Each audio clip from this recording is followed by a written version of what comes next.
Welcome. Baruch atah Adonai Eloheinu melech haolam asher kitshanu b'mitzvotav v'tzivanu la'asok b'divrei Torah. Amen. I'm going to start the screen share.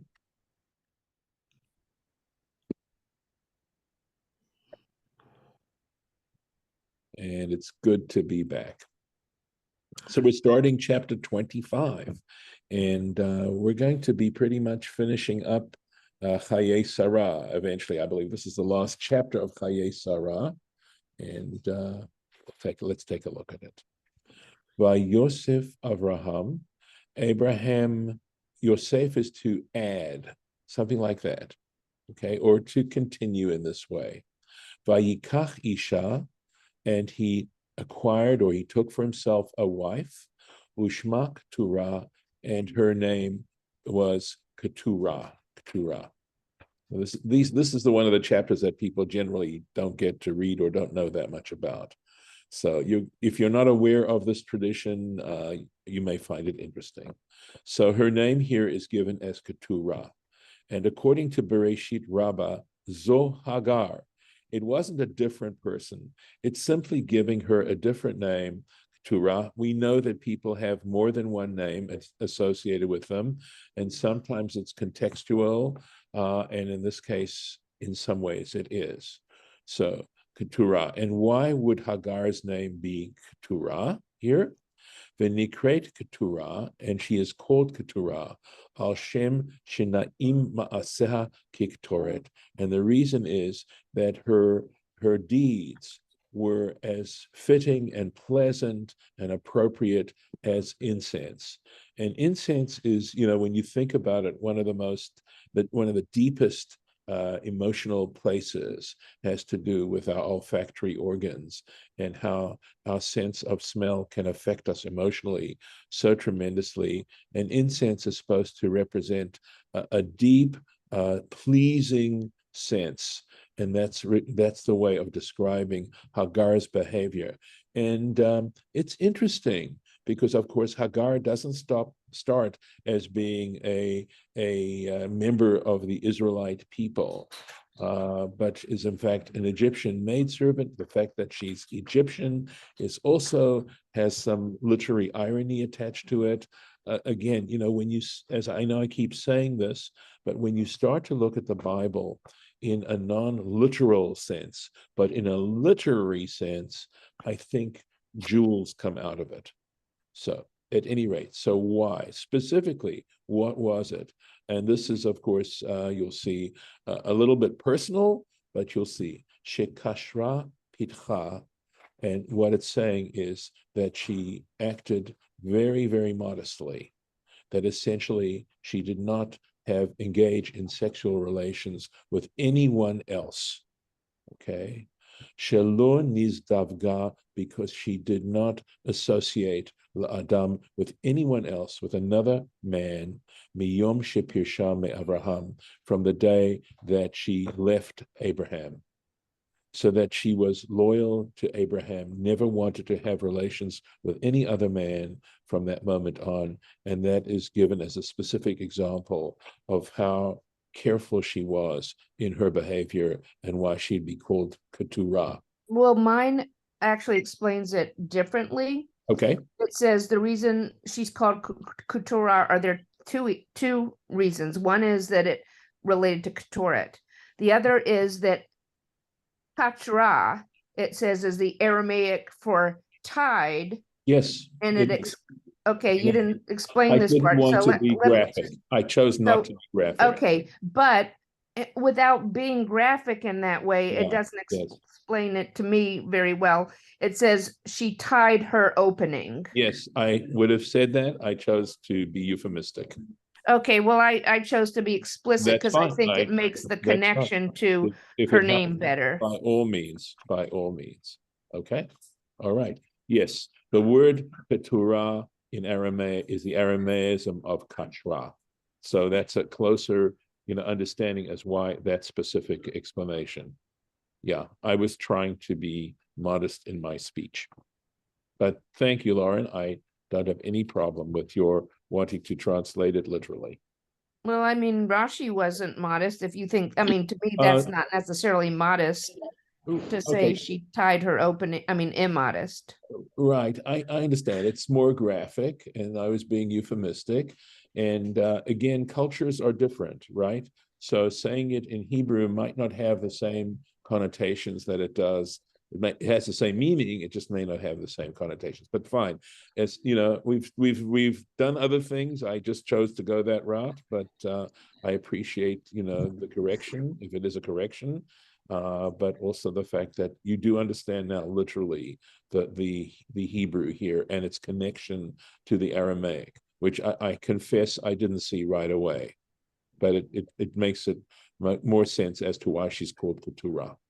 Okay, Why go isn't she part of our normal narrative? say that again. I'm so sorry. Why isn't she part of our narrative? Well, can you explain what you mean by that? Well, I don't remember ever hearing this discussed. That's a good question, and I would have to say I agree with you. I guess the only possible answer I can give you, which may not be satisfying, is that there's just so much that we don't include, as you perhaps have discovered already. It's just that when we don't read the Bible ourselves, we lay ourselves open to, let's say, populistic or popularizations, I should say, and this doesn't seem part of the regular narrative. So Well, that's part of the benefit part of, of yeah, go ahead. part of what I see is what makes the narrative is what goes into the Siddur. Yeah, I mean, I don't know that, I'm not sure that this is a Siddur issue here. I mean, there's a difference between praying and studying, although, studying is considered to be on the same level as praying. But this is informative. I see the Siddur, as engaged in praise, thanksgiving, petition, seeking forgiveness. Those are the basic modalities, and I feel that a lot of values come out of reading those things, that they're implied in Maybe, prayer. maybe Judith, are you thinking of the fact that Sarah is mentioned in the Siddur and Hagar is not? That's part of it, yes. So where I is think the idea there is that we're naming our ancestors, and Hagar is not considered to be an ancestress of the Jewish people. and the other piece is, how often is Sarah mentioned in the traditional prayer book, on the Orthodox prayer book? Well, in the Shemona Esrei, Yeah, where? Not orthodox. Not in the Orthodox one. It's in the new, and it's the new conservative Nusach. Yep. That's That's just a, really that's a good. recent thing. Yes, it is fairly recent, and we could spend some time discussing, that particular issue. But anyway, Miriam's mentioned more often. yeah. Well, again, where is Miriam mentioned? Because it isn't mentioned in the Song of the Sea. It's just, Nope. I think Miriam was mentioned earlier, at least in terms of bringing women's names into the liturgy, was a more recent experience, Yep. innovation. it's something maybe that I never realized until I got to Israel, is that Hagar is used as a name for girls in Israel. I mean, it's Yes. not as common as Sarah, but it's used. Interesting. That's nice to know. Yeah. Okay. I wouldn't have been aware of it had you not just mentioned it. Should we go on? Sure. I'm not hearing objections, so I'm going to assume. Okay.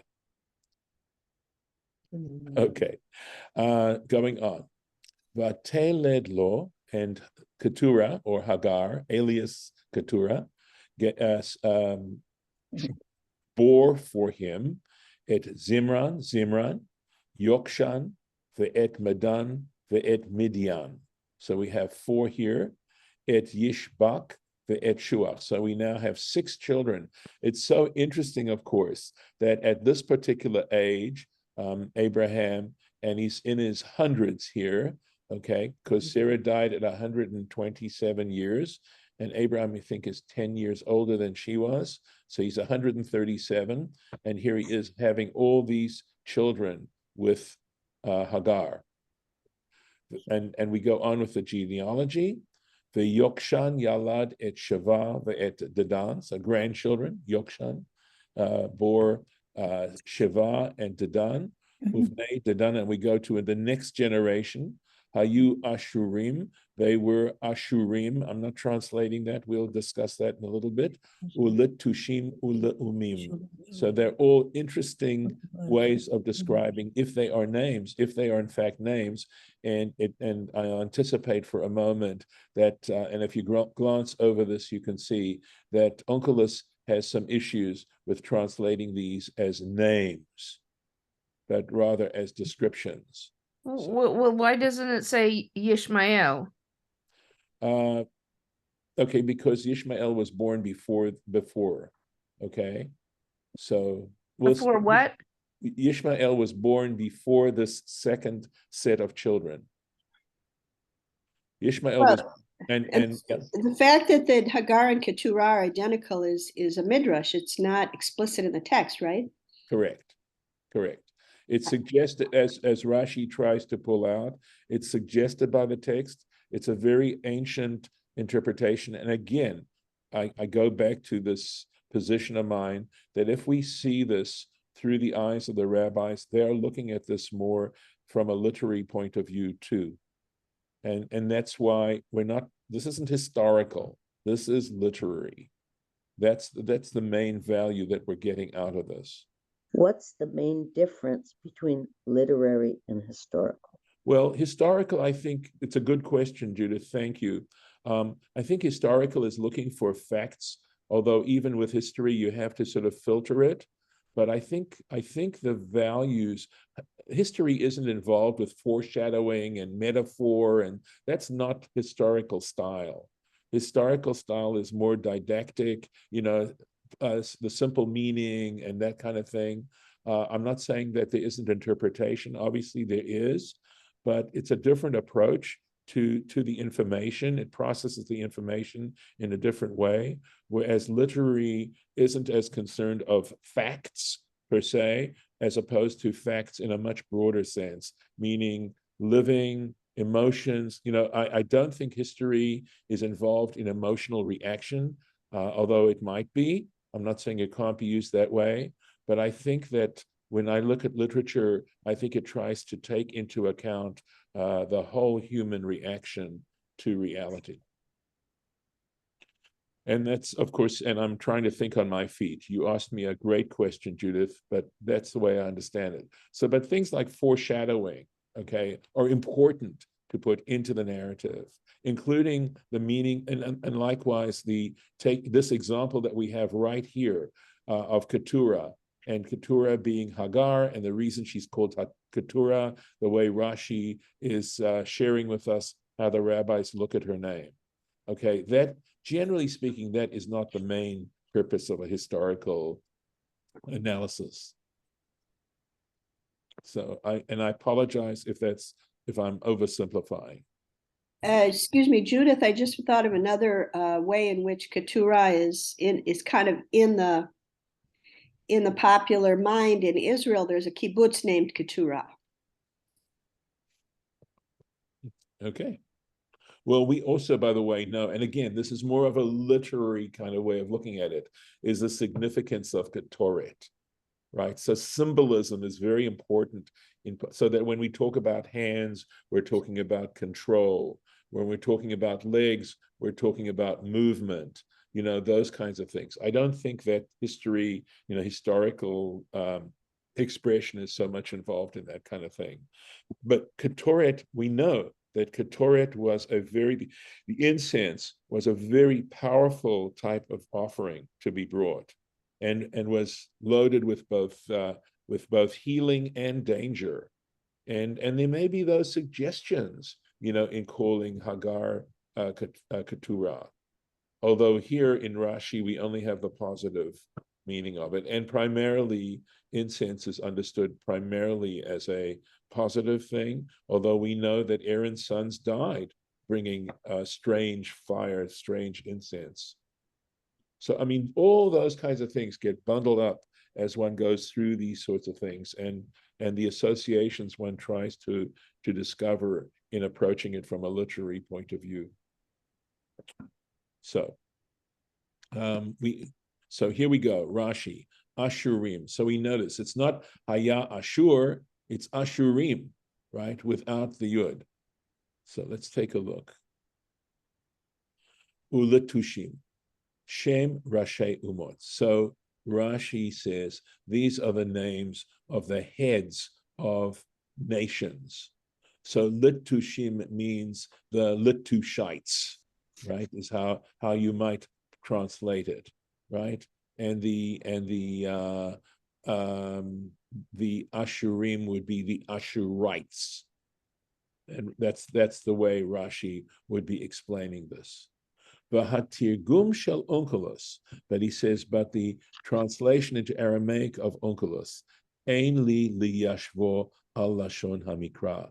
Rashi says, I have difficulty understanding his interpretation based on the language of Scripture, right? Shepiresh, because he explains the Meshirin, that's the way he translates it, Lashon Machane, right? So he says, he translates, here we go, let's take a look at Onkelos here, right? Limashirian, that's how he's translating Ashurim, as camps, which is what Rashi's telling us the Aramaic means. Okay, Lashon Machane, im tomar. Okay, it says this is usually an argument. If you should say she'enochein, that it is, he can't do this. He's totally out of line, and you can't translate it that way. Mipnei ha'alef, okay, because of the Ashurim, okay. She'ena yisodit, it's not part of the root of this word. Harei lanu tevot, we have examples of words, she'ein berosham aleph, that do not take an aleph at the beginning of the word. V'hosifu aleph berosham, and yet in the scriptural narrative, it adds an aleph at the beginning, and he gives examples. Kemo chomat anach. So, for example, it means a wall that was set up with using a plumb line. And the word anach, the aleph of anach, does not belong to the root meaning of plumb line, shehu min naka, right? Because the word for plumb line is based on a word that means stricken. And I'm also, trying to think of how those are connected, and whether or not the plumb line, forces you to set the row of bricks, in a way strikes the bricks and makes sure you can make them straight by striking the bricks. Okay, so the word is naker raglayim, stricken in his legs.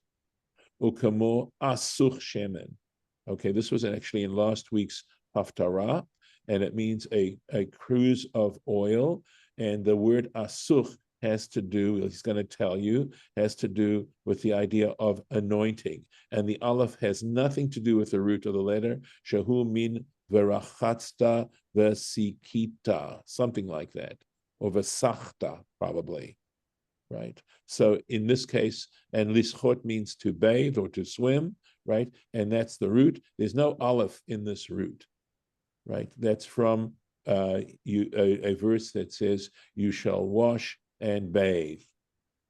So uletushim, and he goes to letushim, hem ba'alei ohalim. This again is the way the Targum is understanding this, that he understands they are tent dwellers, ha mitpazrim ana va'ana, who are spread around here and there, v'nosim ish ba'uhalo, and each person travels with his tent. Let's see, apadno. So I'd have to read this, but ohole apadno. So it means his palace being his palace being a tent. So in other words, that the leaders have these fancy tents, but they are movable. V'chein hu omer, and likewise it says this is Samuel, first book of Samuel, chapter 30. Vehenam netushim al pnei kol haaretz. So here you have netushim. They're called here litushim. Rashi's going to explain the grammatical issues going on. But netushim al pnei kol haaretz means spread out over the surface of the earth. Shekain lamed v'nun mitchalfin zubazeh. Because a lamed and a nun are both dental letters. And so we've had this example, I think, before, where you can interchange letters in a word without necessarily changing its meaning. If it's the same form of letter, meaning a dental or a labial and things like that, or a guttural, etc. And likewise, a sin and a samach are sometimes interchanged because they're both S sounds, sibilants. V'chein hu omer, and likewise it states again, Samuel 1, vehinam, oh, sorry, I must have read this. Forgive me. There we go. So we finished this, zubazo. I'm sorry, I lost the place for a second. Let's go back. Uvnei Midyan, again, we're now talking about grandchildren. The children of Midyan, the sons of Midyan, Ephah, Ve'efer, Ve'chanoch. Ephah, and Chanoch, Ve'abidah, Ve'elda'ah, and Abidah and Elda'ah. These are all names. Kol Ela B'nei Keturah. All these were the offspring of Keturah. So I suspect, let's just, for fun's sake, let's count the number of people here. So we've got 1, 2, 3, 4, 5, 6, 7. If we're going to count these, 8. Okay, and then we've got 9, 10. Let's see, 11. Let's count 11, 12, 13, 14. Here's Yokshan, 14, 15.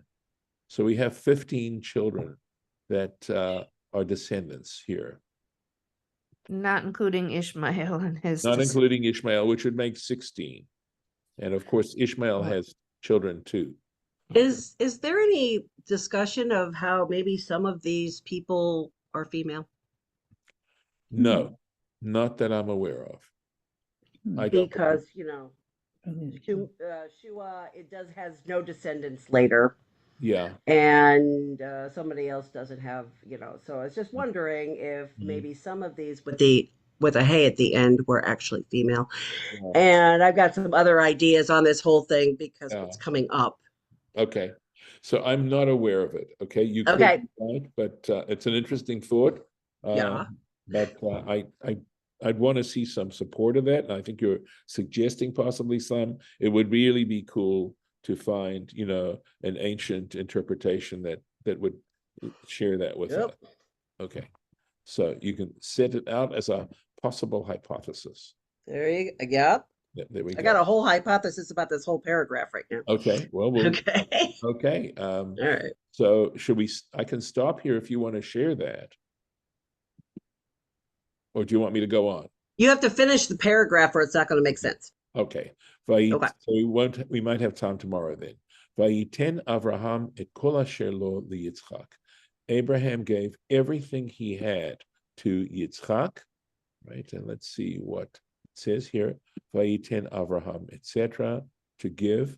Amar Rabbi Nehemiah. Okay. Birkat da'atiki natan lo.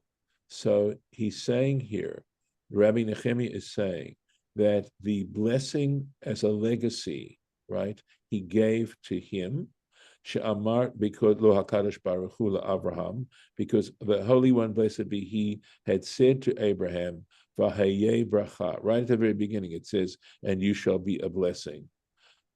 Okay, you shall have the blessing. Habrachot misurot biyadecha, and as we understand this, it means blessings are transferred into your domain, your property, your hands. Levarech et mi shetirtzeh, to bless anyone you choose to bless, and assumedly God's blessings go along with that. for Avraham misaran leYitzchak, and Abraham transferred them to Isaac. Onwards, V'livnei hapilagshim asher Avraham, and to the children of the concubines which Abraham had, Natan Avraham matanot, Abraham gave gifts, Vayishalchem me'al Yitzchak bno, and he sent them away from Isaac his son, V'odenu chai, while he was still living. In other words, while Abraham was still living, Kedma, eastward, El Eretz Kedem, to the land of the east. That's where he sent them. Let's take a look here. Pilagshim, so concubines. So Rashi makes an interesting comment. He says, according to Bereshit Rabbah, Chaser Ketiv, it's written without the Yud. Our texts apparently have the Yud in it, but there must be some texts, original Torah texts, that did not have that in. So he said, and it's significant, it's interesting, right? Here we go, let's find it. Shelo haita ela pilgash or pilegesh echad. He says, because in fact there was only one concubine, he Hagar, he Keturah, because Hagar and Turah are one and the same. He didn't have more than one concubine. So again, why it's written in the plural like that is a good question. This is absolutely, contrary to the pshat, or at least what's being offered to us. My sense is when I introduce this whole thing is that the Torah is not supposed to necessarily be so accessible to the uninitiated, but you're supposed to become part of an initiated community in order to truly understand the inner meanings of the Torah. So that's the thought there. Okay. So Rashi explains the difference between a concubine and a wife. Nashim b'ktuva, that nashim are married with a ketubah, that marriage document. Pilagshim below ketubah, whereas concubines are married without a ketubah. Ka'adam rinan b'Sanhedrin daf kaf aleph, as is mentioned in the tractate Sanhedrin on page 21. Benashim ufilagshim, let's see, to David, in terms of explaining the wives and the concubines of David. Natan Avraham matanot. This is a significant Rashi. He says Abraham gave gifts. Pishu Rabutenu, that our rabbis explained, Shem Tuma Masar Lahem.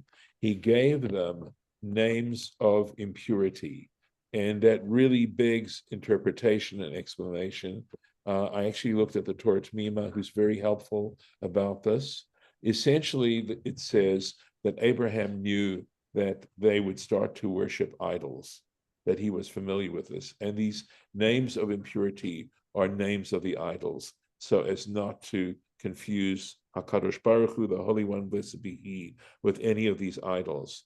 So the matan, and the reason why they don't translate it as literally gifts is because it says before that that Abraham gave Isaac everything. So that's only what this is left over. So it's an interpretation. Davar acher, another interpretation. Ma shenitan lo al odot latan lo. But so it's a question of whether you put a comma in here. In other words, anything that he personally had acquired. Alodot, and this could, it doesn't say va al odot sarah.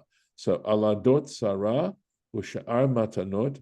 Okay, so if he received property for the sake of Sarah, so for example, when they left Egypt, usha'ar matanot shenitnu lo, okay, that any other gifts that were given to him on account of these, okay, hakol natan lahem. So here we are left with gifts gifts that he gave the children of the concubine.